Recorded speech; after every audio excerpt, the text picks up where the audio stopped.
Donc, on le verra sous forme d'image. Et l'obstruction aussi, c'est le troisième signe. Donc, l'atteinte bronchique, elle peut intéresser la paroi et ou le calibre et ensuite un comblement de la lumière, c'est-à-dire une atteinte endoluminale et exoluminale. Donc, dans l'atteinte ici endoluminale, il peut s'agir d'un comblement. Et l'obstruction bronchique peut être soit endoluminale et ou par un effet, ce qu'on appelle une compression extrinsèque. Et ainsi, ça va être à l'origine soit d'une atélectasie lorsque on a une obstruction qui est complète de la lumière de la bronche. Par contre, lorsque l'obstruction n'est pas complète, on va voir un trouble ventilatoire en aval de l'obstacle. Ici, là, je vous montre un aspect de bronche normale et à côté des branches pathologiques. Ici, on a sur une coupe axiale en fenêtre parenchymateuse parce que c'est cette fenêtre qui nous permettra d'étudier le parenchyme pulmonaire. Et sur cette fenêtre, on identifie les structures hyperdenses qui vont correspondre au vaisseau. Et à côté, nous avons des structures qui sont hypodenses, mais cernées par un fin liséré qui est opaque ou hyperdense. Ces structures correspondent aux bronches. Là, c'est la disposition normale et l'aspect normal des bronches. Par contre, ici, vous voyez une structure bronchique qui est dilatée et qui présente des parois qui sont épaissies. Donc là, en plus de ce syndrome bronchique, on voit par endroits de la fibrose. Donc, c'est cette fibrose qui confère, en plus de l'épaississement de la paroi, une infiltration ici de l'interstitium péribroncho-vasculaire. Donc, le plus souvent, il s'agit d'une atteinte qui est intriquée, qui touche aussi bien le secteur interstitiel, mais également la paroi bronchique. Donc, l'épaississement pariétal. Donc, ici, on a une branche qui est là et une artère et un vaisseau qui est là, on peut dire un vaisseau. Donc, vous voyez les parois qui sont épaissies et le diamètre de la branche a tendance à vraiment à être plus grande, et plus grande d'ailleurs, et plus grand que le diamètre du vaisseau. Donc, c'est ce qui réalise ici un aspect de bague à chaton, bien illustré ici. Donc, on a la lumière de la branche qui est bien identifiée ici et sa paroi qui est épaissie. Regardez le calibre, le diamètre de la branche segmentaire, de l'artère segmentaire du moins. Donc, vous voyez, ces deux entités vont former un aspect de bague à chaton, avec son chaton qui est au-dessus. Donc, sur une coupe, lorsque les rayons vont traverser de façon tangentielle les branches, on a un aspect ici en rail.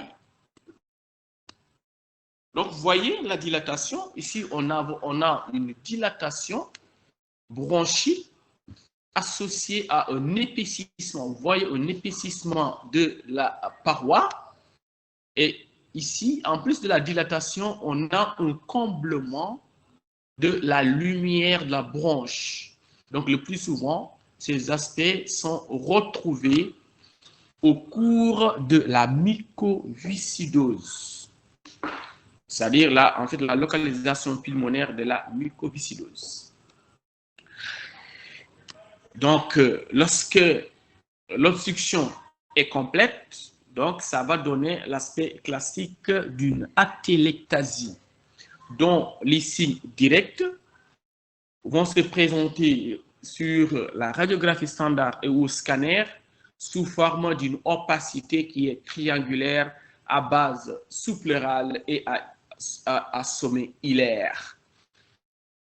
Le sommet hilaire, il existe également des signes indirects qu'il faudra rechercher. Et ces signes indirects sont directement liées à l'étendue de l'atelectasie, c'est-à-dire au calibre de la bronche. S'il s'agit d'une bronche segmentaire, là, les signes indirects vont être au devant du tableau, à savoir une diminution du volume pulmonaire, une attraction de la suture, du hule, mais également du médiastin du côté vers le côté de l'atelectasie. Et ensuite, on aura une astrection de l'hémicoupole et un pincement des espaces intercostaux. Donc, ces signes indirects, lorsqu'on aura une atelectasie sous-segmentaire, on ne pourra pas les voir. On n'aura que le signe indirect, un signe direct, à savoir l'opacité. Là, nous vous montrons en résumé les signes qu'on doit rechercher ou qu'on peut retrouver au cours d'une obstruction bronchique complète. Donc ici, si l'obstruction intéresse le lobe supérieur, on aura une diminution du volume. Et là, il va y avoir une opacité qui est triangulaire, qui est bien systématisée, à sommet hilaire ici et à base sous-pleurale.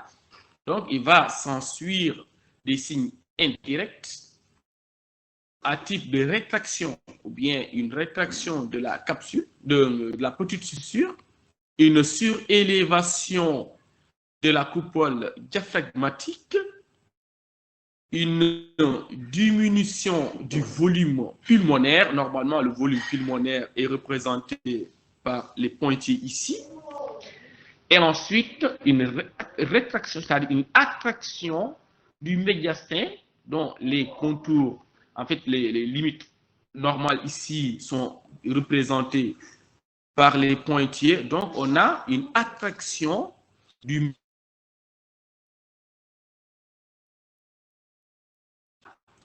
s'ajouter ici un pincement de l'espace intercostal.